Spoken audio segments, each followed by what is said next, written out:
My wife and I went into town to do a little shopping. When we came back out, we saw a police officer writing a parking ticket on a car near the store. I walked up and said, "Come on, officer, how about giving a couple of senior citizens a break?" He completely ignored me and kept writing. So I said, "You butthead." That got his attention.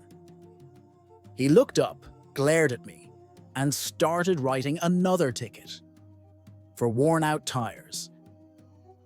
My wife joined in, calling him a jerk. He added another ticket. This little dance went on for 20 minutes. The more we insulted him, the more tickets he wrote. By the end, he looked like he was trying to break some kind of record.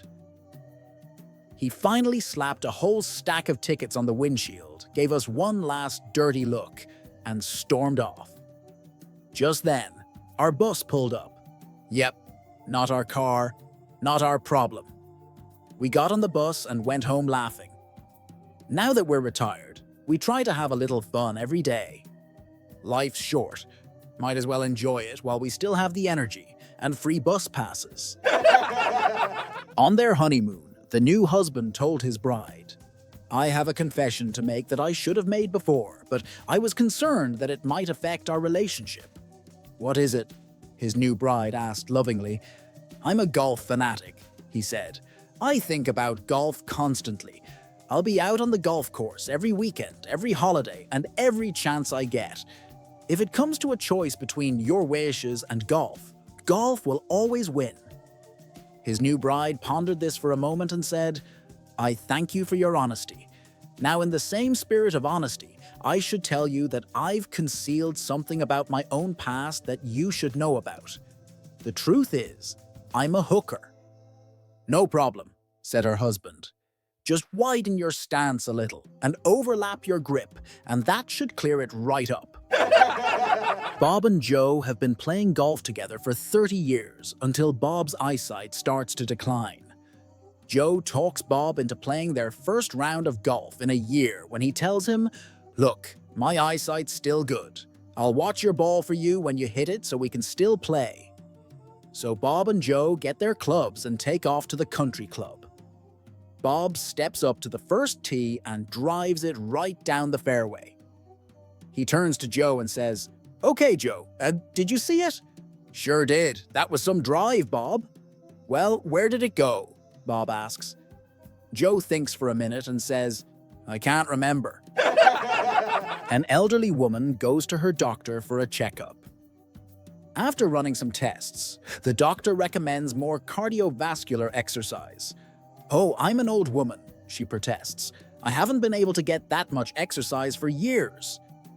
The doctor says, "It's not as difficult as you might think.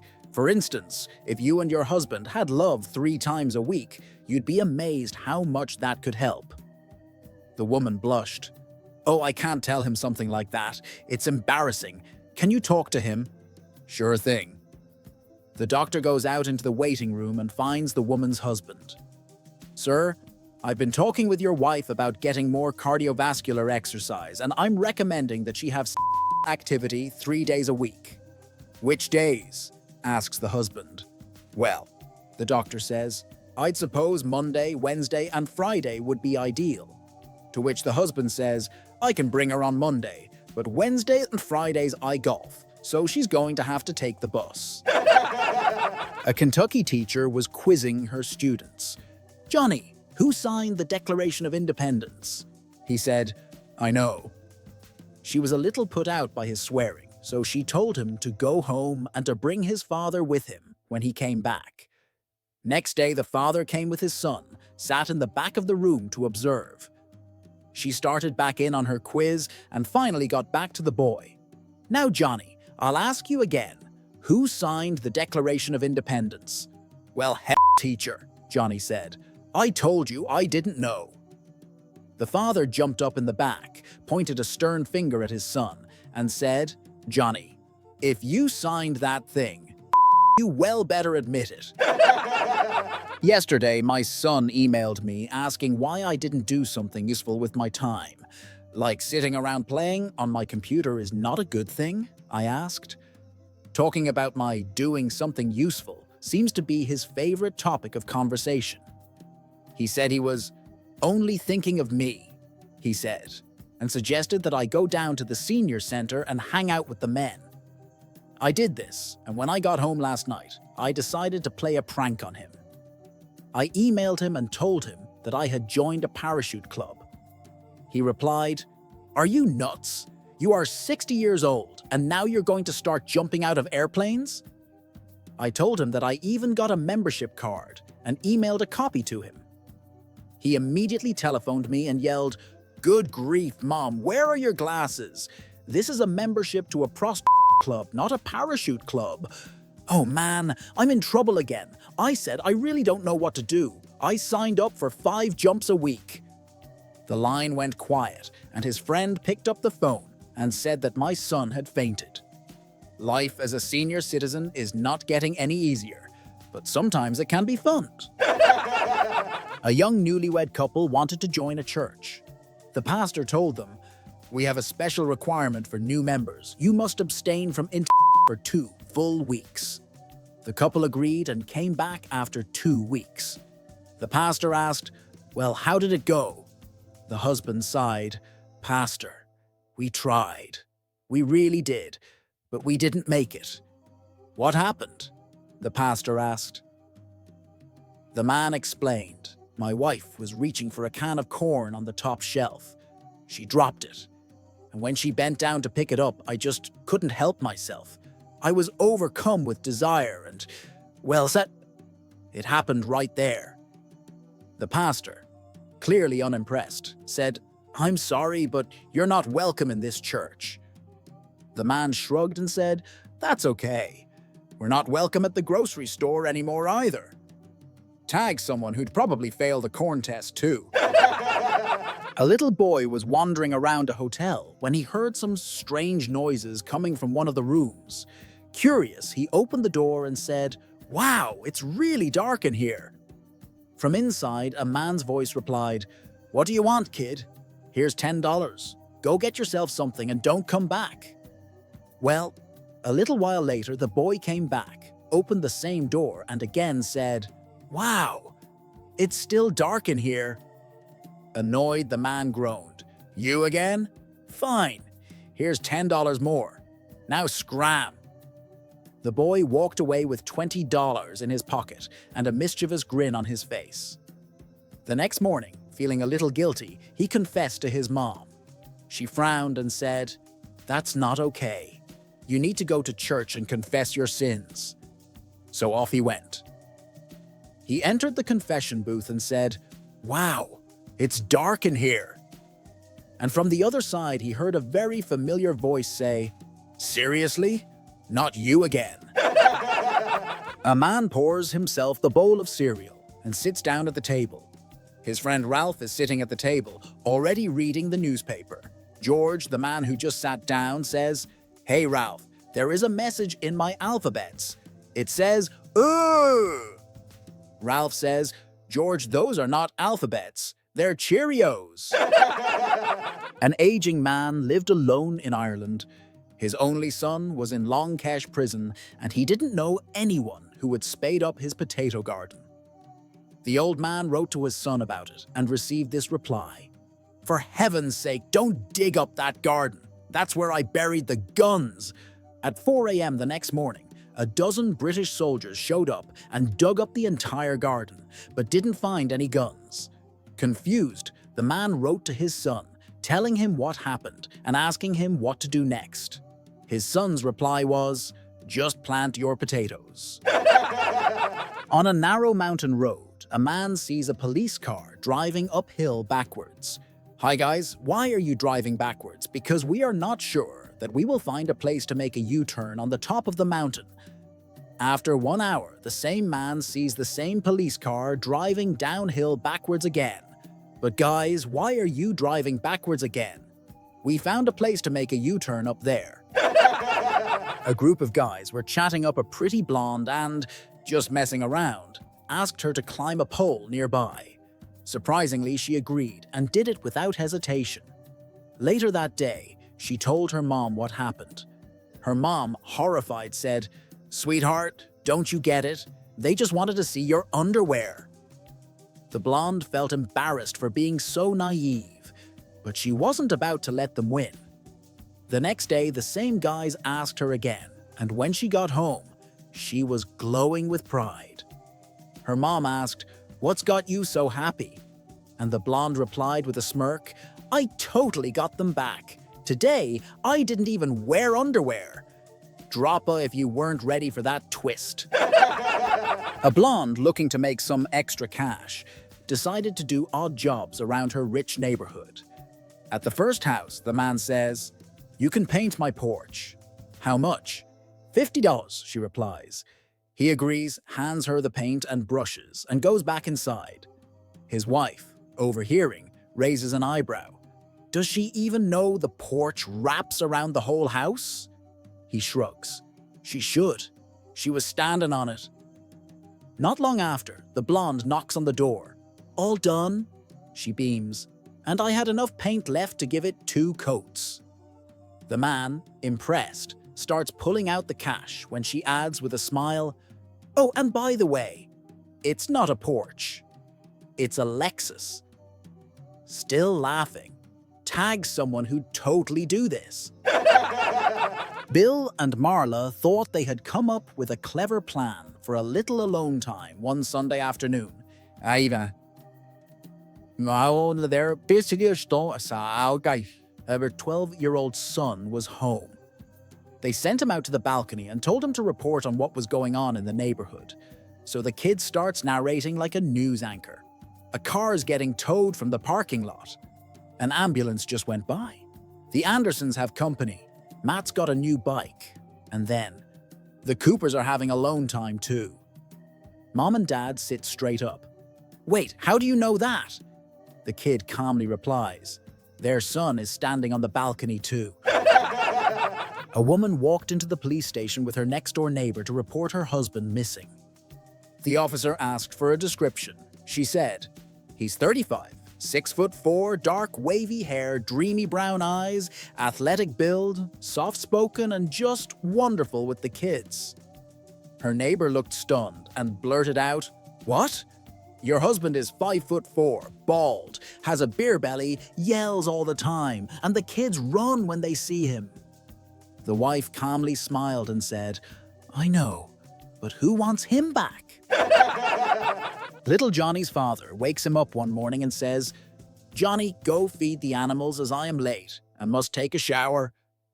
Little Johnny, who is now angry, gets out of bed and walks past his mother, who is making breakfast in the kitchen. Johnny gathers the food for the chicken, pig, and cow. First, Johnny kicks the chicken and drops its feed in its feeder. Second, Johnny walks up to the pig, kicks it, and drops its slop in its trough. Third, Johnny walks up, kicks the cow, and gives the cow its food. Meanwhile, his mother can see all of what Johnny is doing from the kitchen. Johnny walks back to the house and enters the kitchen. Johnny's mother says, "Johnny, I saw what you did, and for kicking the chicken, you will have no eggs for breakfast. For kicking the pig, you will have no bacon. For kicking the cow, you will have no milk." Meanwhile, Johnny's father walks down the stairs and trips over the cat and nearly falls. Johnny's father walks up and kicks the cat. Johnny looks at his mother and says, "Should I tell him what he's not going to have, or are you?" A broker, a thief, and a con man walk into a party. After they finish their drink, the thief heads for the door. The broker runs ahead of him and holds the door open for him. "Bye," said the thief, and upon which the broker stomped a hole in the floorboards, sending the thief down to the basement where they keep the wine. Next, the conman finishes his drink and heads for the door. "Bye," says the conman, and in response the broker stomps his feet again, sending the conman down to join the thief. Seeing this, the tender asks, "How did you know they were criminals?" The broker replies, "I didn't. I'm just a broker. I connect a buyer and a seller." A blonde is going door to door trying to find some paying work. She knocks on one door and an older man opens it up. "Hey mister, do you have any odd jobs I could do for cash?" He looks her up and down and surmises that she's an idiot whom he can take advantage of. "I'll give you $10 if you paint my porch. There's paint, brushes, ladders, and everything you'll need next to the car in the garage." "Sure, sounds great." The man closes the door, chuckling at what a great deal he's just brokered. Half an hour later, there's another knock at the door. He opens it up and there's the blonde. "You're finished already?" he asked her incredulously. "Yeah, it isn't really that big, but I think you should know. That's not a porch, it's a jaguar." An elderly couple, fresh off their 50th wedding anniversary, were sitting peacefully on the porch, each rocking in their chairs and reading. Out of nowhere, the wife reaches over and smacks her husband across the head, then calmly returns to her knitting. Stunned, the husband asks, "What was that for?" She replies, "That's for 50 years of less than stellar romance." He shrugs and goes back to his newspaper. A few minutes later, he puts it down, looks at her, and gives her a gentle whack on the head. Now she's the one shocked. "What was that for?" she asks. Without even looking up, he says, "That's for knowing the difference." A fancy city lawyer was driving through the countryside when he spotted a beautiful apple tree on a farm. Tempted, he pulled over, jumped the fence, and grabbed a shiny red apple. Just as he took a bite, an old farmer pulled up on his tractor. "Hey there, son," the farmer said. "That's my tree. You can't just take my apples." The lawyer smirked. "I'm one of the top attorneys in the city. I could sue you for this whole farm if I wanted." The farmer chuckled. "Well, out here, we don't do lawsuits. We settle things with the country code." "The country code?" the lawyer asked. "Yep," said the farmer. "We take turns kicking each other. First one to give up loses." The lawyer, thinking he could handle an old man, agreed. The farmer, wearing thick steel-toed boots, wound up and kicked the lawyer straight in the gut. The lawyer doubled over, gasping for air. After a few minutes, he finally straightened up and gritted his teeth. "All right, old man, now it's my turn." The farmer grinned and tipped his hat. "Nah, I give up. Enjoy the apple." A guy decides to try his hand at hunting. He buys a rifle, gets a bear license, and heads into the woods. Before long, he spots a small brown bear, takes aim, fires. Bullseye. But just as he's admiring his work, he feels a tap on his shoulder.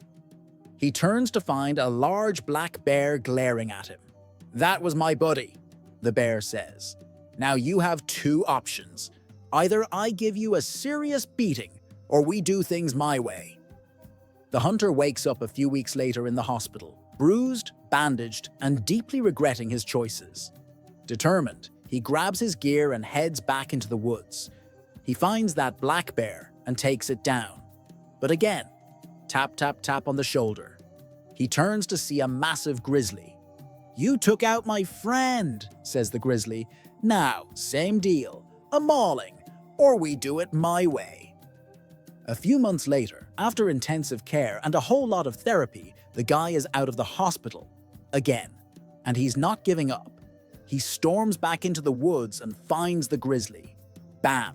One shot, then another tap. He turns around and sees the largest polar bear he's ever laid eyes on. The bear sighs and says, "Buddy, let's be honest. You're not really here for the hunting, are you?" A guy walks into a bar, looks around, and notices an older man sitting at a nearby table. He says to the bartender, "A round on me for everyone here, except for that old guy over there." As the drinks are handed out, he looks over at the old man with a smug grin. To his surprise, the old man just nods and smiles warmly back. Confused, the guy orders another round for everyone. Again, except for the old man, and this time, he insists on only the top-shelf stuff. Yet again, the old man smiles, even bigger than before. Frustrated, the guy turns to the bartender and asks, "What's with that guy? Is he clueless or what?" The bartender chuckles and replies, "Oh no, sir. That gentleman happens to be my boss and the owner of the bar." A man's been drinking at the bar all day when he suddenly checks the time. 1:30 a.m.? Oh no, my wife's gonna kill me. He tries to stand up. Bam! Falls straight to the floor. Okay, I just need to sober up. He orders a coffee, drinks it, waits 30 minutes, then tries again. Thud, falls even harder. At this point, he knows standing isn't an option, but he's gotta get home somehow.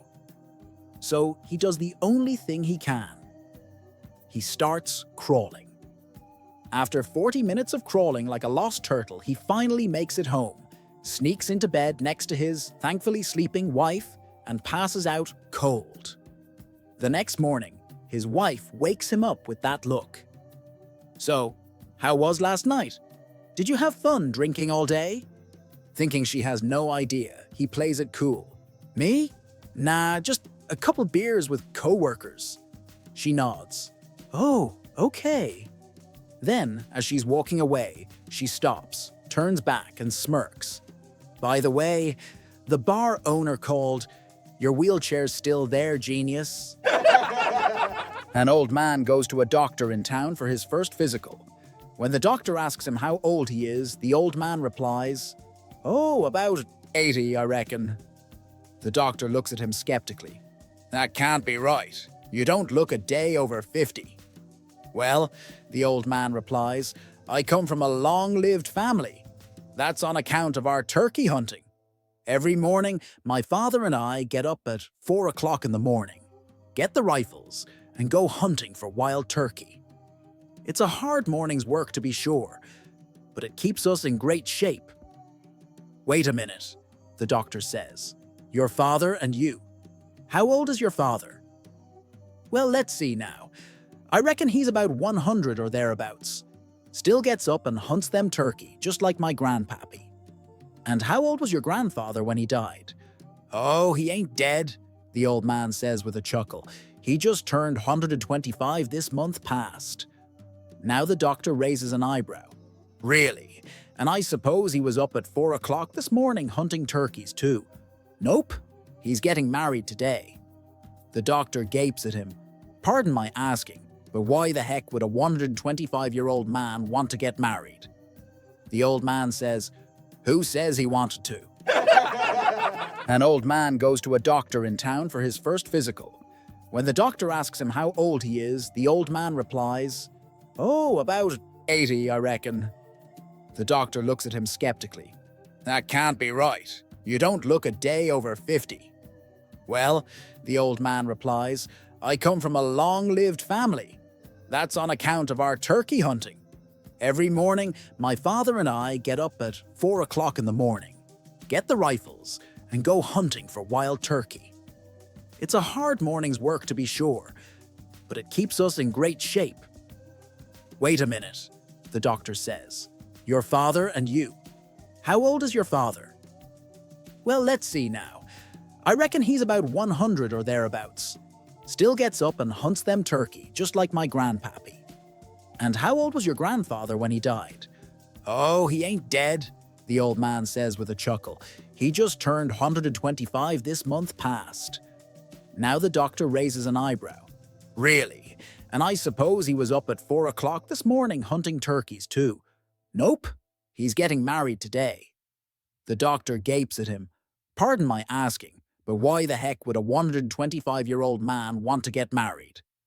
The old man says, "Who says he wanted to?"